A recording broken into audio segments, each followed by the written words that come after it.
No caso de amostras de minerais muito pequenos ou cujas propriedades que foram observadas na análise mesoscópica, né, macroscópica, amostra de mão, não foram suficientes para chegar à classificação e ao reconhecimento do mineral, a gente parte para uma análise ou uma descrição microscópica, tá? Que nem eu trago aqui esse exemplo dessa amostra para vocês.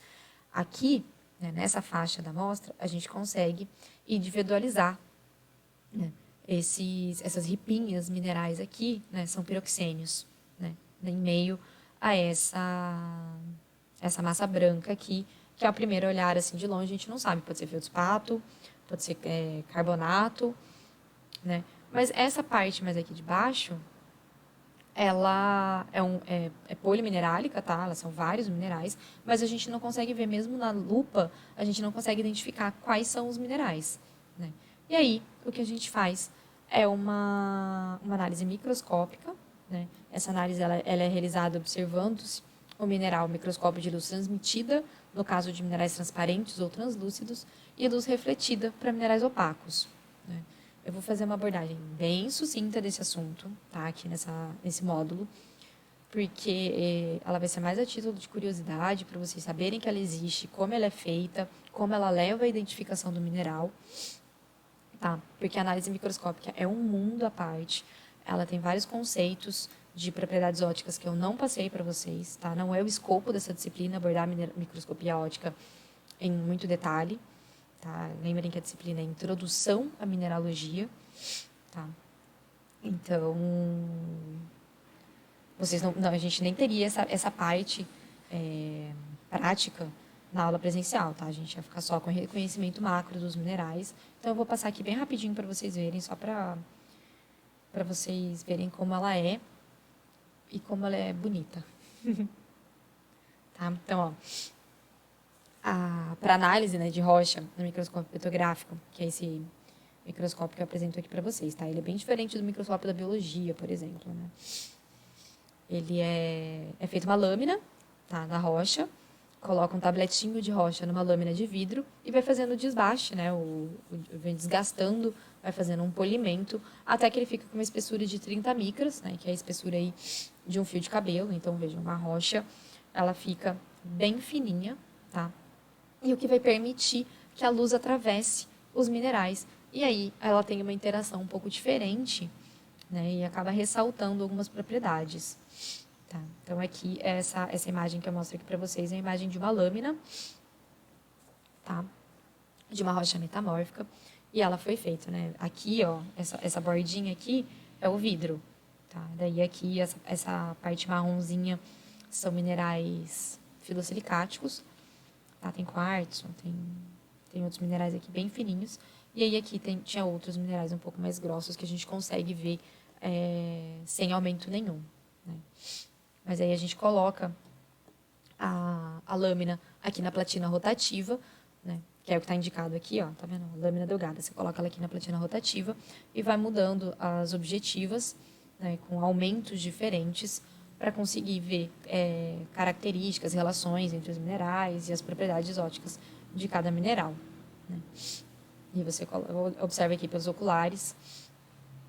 E um detalhe é que esse microscópio ele é dotado de um polarizador, tá? Ou também chamado de Nicol, né? Por causa do físico que desenvolveu esse instrumento, né? Que polariza a luz, né? E isso acaba mostrando outras propriedades dos minerais, tá? Que vão permitir a sua identificação.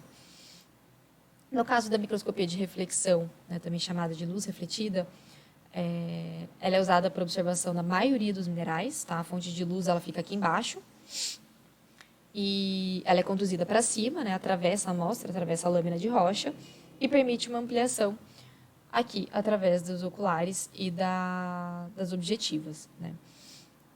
Então é necessário que a amostra seja transparente para que deixe atravessar, para que a luz consiga atravessar, né? No caso de minerais opacos, tá?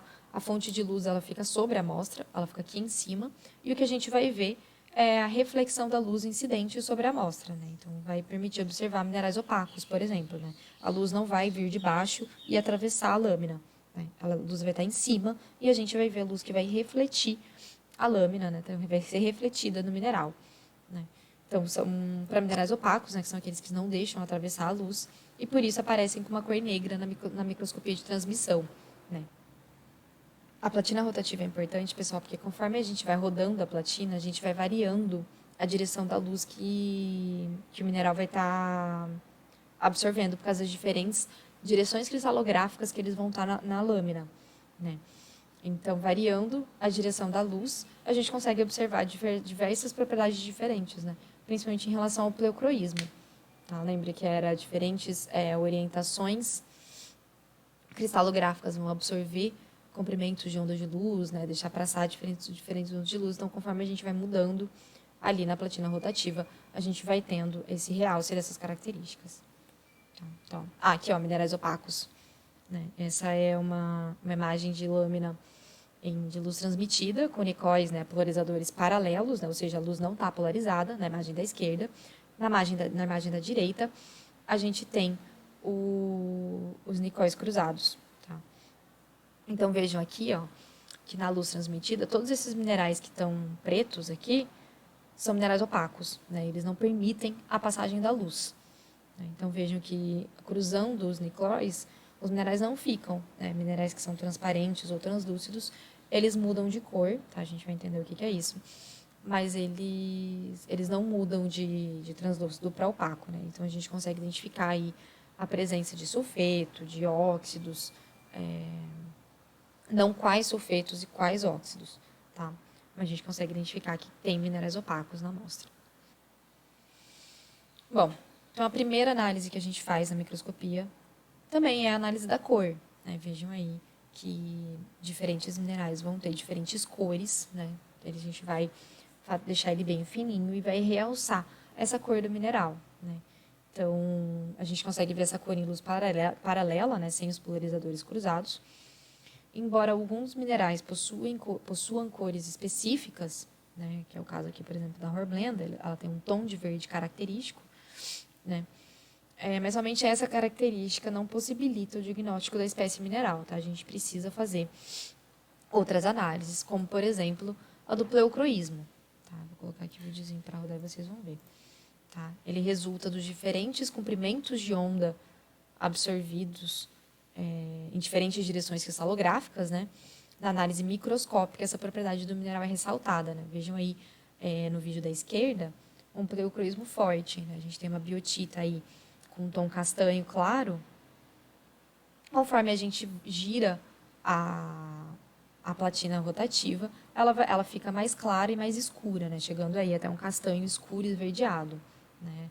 Vai mudando esse ângulo de incidência da luz e as cores dos minerais vão mudando. Alguns vão apresentar um pleocroísmo mais forte, como foi o caso dessa biotita, e outros vão apresentar pleocroísmos mais fracos, tá?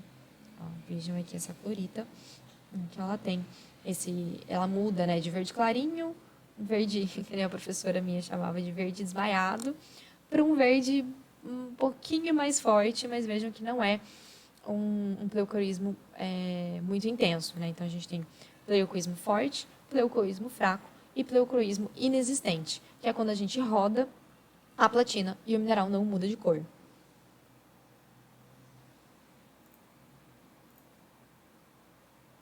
Né? Outra coisa que a gente consegue também analisar no microscópio, né, é a clivagem. A gente consegue ver a qualidade da clivagem, quantidade de clivagem e direções de clivagem. Então, veja aqui uma clivagem perfeita, né, que ela se ressalta no mineral, a gente consegue ver aqui internamente. Achei que estava com o apontador, desculpa, gente. A gente consegue ver aqui esses planos de clivagem bem ressaltados no mineral. A gente vai vendo. É sempre importante ir girando, tá, pessoal? Para ver se alguma posição da rotina, né, cristalográfica realça algum outro plano de clivagem. Tá? Aí a gente tem mineral sem clivagem, né? Trago o exemplo aqui do quartzo. E a gente consegue ver também, identificar as fraturas.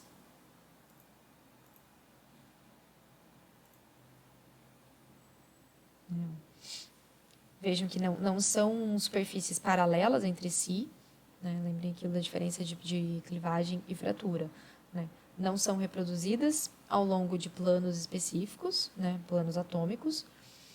E elas são mais grossas, né? Comparem aqui essas linhas de clivagem, né? Então, como elas são finas, né? Elas são perceptíveis, mas discretas, né? Enquanto que as fraturas não. As fraturas elas já são traços mais grossos, né?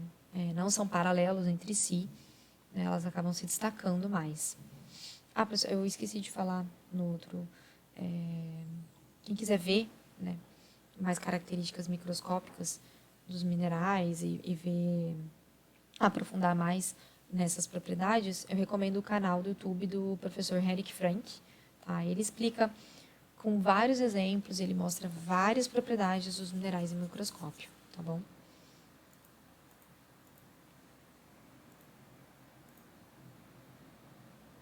Uma coisa que também a gente consegue identificar no microscópio, né, pela análise microscópica, são as máculas, as geminações, né? Então, a gente vê aqui minerais com orientações cristalográficas diferentes, né? Isso porque eles são realmente cristais, né? É um cristal que cresceu junto, mas que teve aquele defeito cristalino, né? E tem essas diferentes interações com a luz, né? Mostrando aí essas diferentes orientações cristalográficas. Né? Aí, trago aqui alguns exemplos para vocês, né? De feldspato, titanita. Né? Aqui são algumas geminações específicas, né? Do microclínio. Quando a gente tem essas lamelas de soluções muito finas, ele formam esses padrões. Tá? E isso é muito importante na hora de identificar o mineral, por exemplo. Né? Alguns vão ter... Lembra que eu falei que o feldspato alcalino, o ortoclásio, ele tem a bavena, o causbá e a manebá? Em lâmina a gente consegue ver, porque a gente consegue saber qual direção cristalográfica a gente vai estar olhando e ver se ela apresenta essa geminação. Uma das propriedades que a gente também utiliza em microscopia óptica é a reflexão e a refração da luz. Né? A refração da luz ela é a diferença na direção de propagação da onda da luz quando passa de um meio para outro. Né? Ela vai mudar de velocidade. Isso vai gerar diferentes relevos nos minerais. Tá? Relevo é essa sensação de mineral mais fundo ou mineral mais alto. Igual é relevo topográfico. Né? Então, a gente consegue ver isso nos minerais, né? Alguns minerais vão ter esse aspecto de baixo relevo, de relevo negativo, né? Quando ele está mais fundo que o que está ao redor dele, né? Seja outro mineral ou seja lâmina de vidro, né? Outros não vão ter relevo, tá? Vejam aqui, a gente não tem um contraste, a gente não consegue identificar, né, o limite do mineral com o outro ou com a lâmina, porque ela não tem essa diferença de velocidade, né? Isso indica que o índice de refração do mineral é parecido com o do meio, né? Por isso que não tem esse contraste, ele aparenta ser sem relevo. E então, outros minerais ainda vão ficar em alto relevo, né? Em relevo positivo. E aí a gente vai ter desde relevo discreto até relevos muito altos, né? Que são aqueles que têm um alto índice de refração. Né? Lembra quando eu falei do diamante? Que eu falei que ele era um mineral que tinha um brilho excepcional por causa de um alto índice de refração. Então, o diamante vai ter um relevo muito alto. Essa minha professora também falava, quando a gente via um zircão, por exemplo, em lâmina, ele distinguia porque ele tinha um relevo, parece que dava um soco no olho na hora que você achava ele em lâmina. Porque ele realmente, tipo, ele destaca. Tá? Outra coisa que a gente pode ver é extinção. Tá? Extinção é quando um grão, né, um cristal de mineral, ele se apresenta escuro, sem variação de tonalidade em luz polarizada. Né? Deixa eu mostrar aqui o videozinho para vocês, que vocês vão entender. Algumas coisas são só olhando para a gente conseguir entender o que é. Mas a extinção é quando o mineral se apresenta escuro, tá? Em luz polarizada. Sempre escuro, mas não opaco. Tá? Vejam que é em luz polarizada. Tá? Então, vejam que aqui em luz plano paralelo o mineral é transparente, tá? Ele permite a passagem de luz, não é opaco. Ele vai cruzar os nicóis e o mineral vai se extinguir. O mineral vai ficar escuro. Ó. Ó, viu? Vejam a diferença. Né? E vejam que conforme ele gira a platina, o mineral permanece com o mesmo tom de escuro. né? Ele não muda esse tom de preto que ele adquire. Tá? Isso é uma extinção permanente. Tá? Ao longo de todas as direções da platina em um giro de 360 graus, ele não variou. Tá? Isso acontece quando a luz se desloca paralelamente ao eixo cristalino ou ao eixo óptico, tá, do mineral. Ou então quando a direção da vibração da luz, que sai do polarizador, coincide exatamente com uma das direções principais de vibração de luz no cristal. Tá? Então, não tem passagem de luz. Né? O mineral retém toda a luz. Tá? Materiais que vão apresentar extinção permanente são materiais amorfos ou minerais isométricos. Minerais anisótropos, eles também podem ter extinção permanente quando cortados exatamente perpendicularmente a um dos eixos ópticos dele. Mas aí a gente nunca analisa só um cristal de um mineral quando está vendo a microscopia. E a mesma coisa na macro, tá? A gente tenta buscar diferentes orientações, diferentes cristais para buscar o máximo de informação possível, tá? A gente nunca se atém só à análise de um único mineral. Tá? Quando o mineral é anisótropo, ele ou não é cortado perpendicularmente ao seu eixo óptico, ele não vai apresentar essa extinção permanente. Reparem aí no vídeo que conforme ele gira a platina, ele vai ficar aí a cada 90 graus, né? Nesse caso desse mineral, ele vai apresentar essa extinção a cada 90 graus. Ó, plano paralela, né? Mineral transparente. Cruza os nicóis, o mineral vai apresentar aqui cores diferentes, né? Por causa da interação da luz polarizada, e aí ele vai se extinguir a diferentes ângulos, né? E aí a gente mede o ângulo de extinção, tá? Utilizando a clivagem ou hábito do mineral, né? Se ele for um hábito, um mineral euédrico, a gente consegue usar os limites do mineral para marcar essa variação. Aqui, no caso, ele usa a clivagem, ó, tá vendo que ele começa com a clivagem paralela a essas linhas de referência aqui, né, no microscópio, tá? E aí ele mede qual que é o ângulo aqui que o mineral fica extinto, tá? E daí esse ângulo de extinção do mineral também vai ajudar a gente a identificar qual mineral que é, porque minerais diferentes vão ter ângulos de extinção diferentes, tá? Nesse caso aqui, ele faz ângulo de 90 graus com o polarizador. Tá? Essa diferença que o mineral apresenta de cor em luz plano paralela e em luz polarizada é chamada de cor de interferência. Tá? Então, essas diferentes cores são ligadas à distância entre o maior e o menor índice de refração de um mineral. Tá? Isso gera uma defasagem entre os raios que são liberados, né? E pode ser que alguns anulem alguns comprimentos de onda, tá? E vai levar às cores de interferência, dependendo aí da birrefringência e da espessura da lâmina, né? Lâminas geralmente são feitas a 30 micras, mas às vezes tem variações de lâminas, ou se eu quero analisar alguma coisa específica, eu peço lá para o técnico fazer uma lâmina de espessura anômala, eu indico para ele a espessura que eu quero, tá? Porque daí eu vou analisar, né, isso num ábaco, tá? Eu tenho aqui, ó,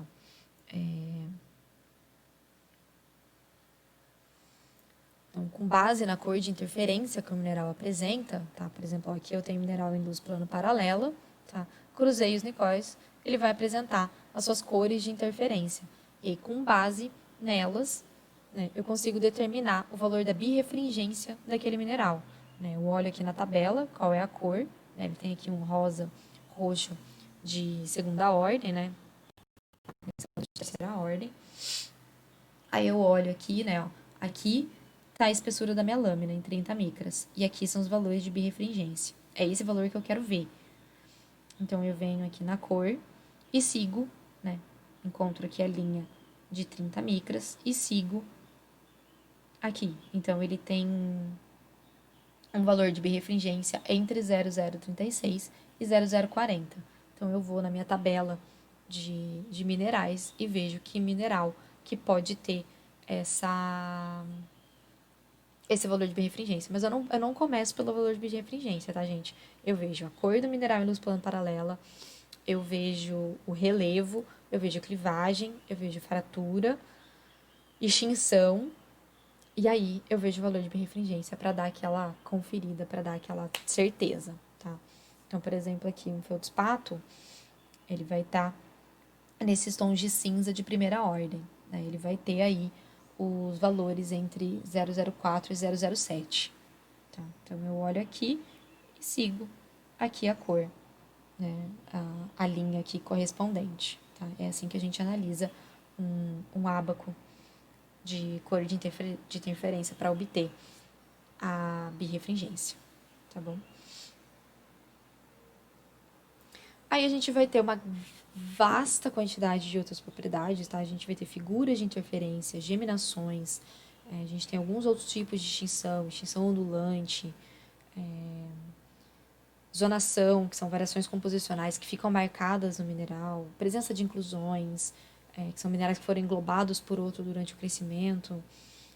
Como eu falei para vocês, microscopia óptica é um mundo à parte, tá? É uma disciplina inteiramente à parte que geólogo tem. Eu não vou entrar nesse nível de detalhe, tá bom? Era mais para complementar a formação de vocês, né? Mais uma informação sobre identificação mineral visual, né? Quando a macroscopia, a gente não consegue ter essa diferenciação, tá? Como eu falei, quem se interessar, eu recomendo o canal do professor Henrik Frank, tá? No YouTube. Eu deixei o link, eu acho, em algum dos slides, tá? Ele mostra diversos minerais, diversas propriedades. No próximo módulo, a gente vai entrar nos métodos indiretos, né? Os métodos laboratoriais, e aí acredito que é mais aplicado para você. Eu vou focar um pouco mais nisso ao longo dessa aula, tá bom?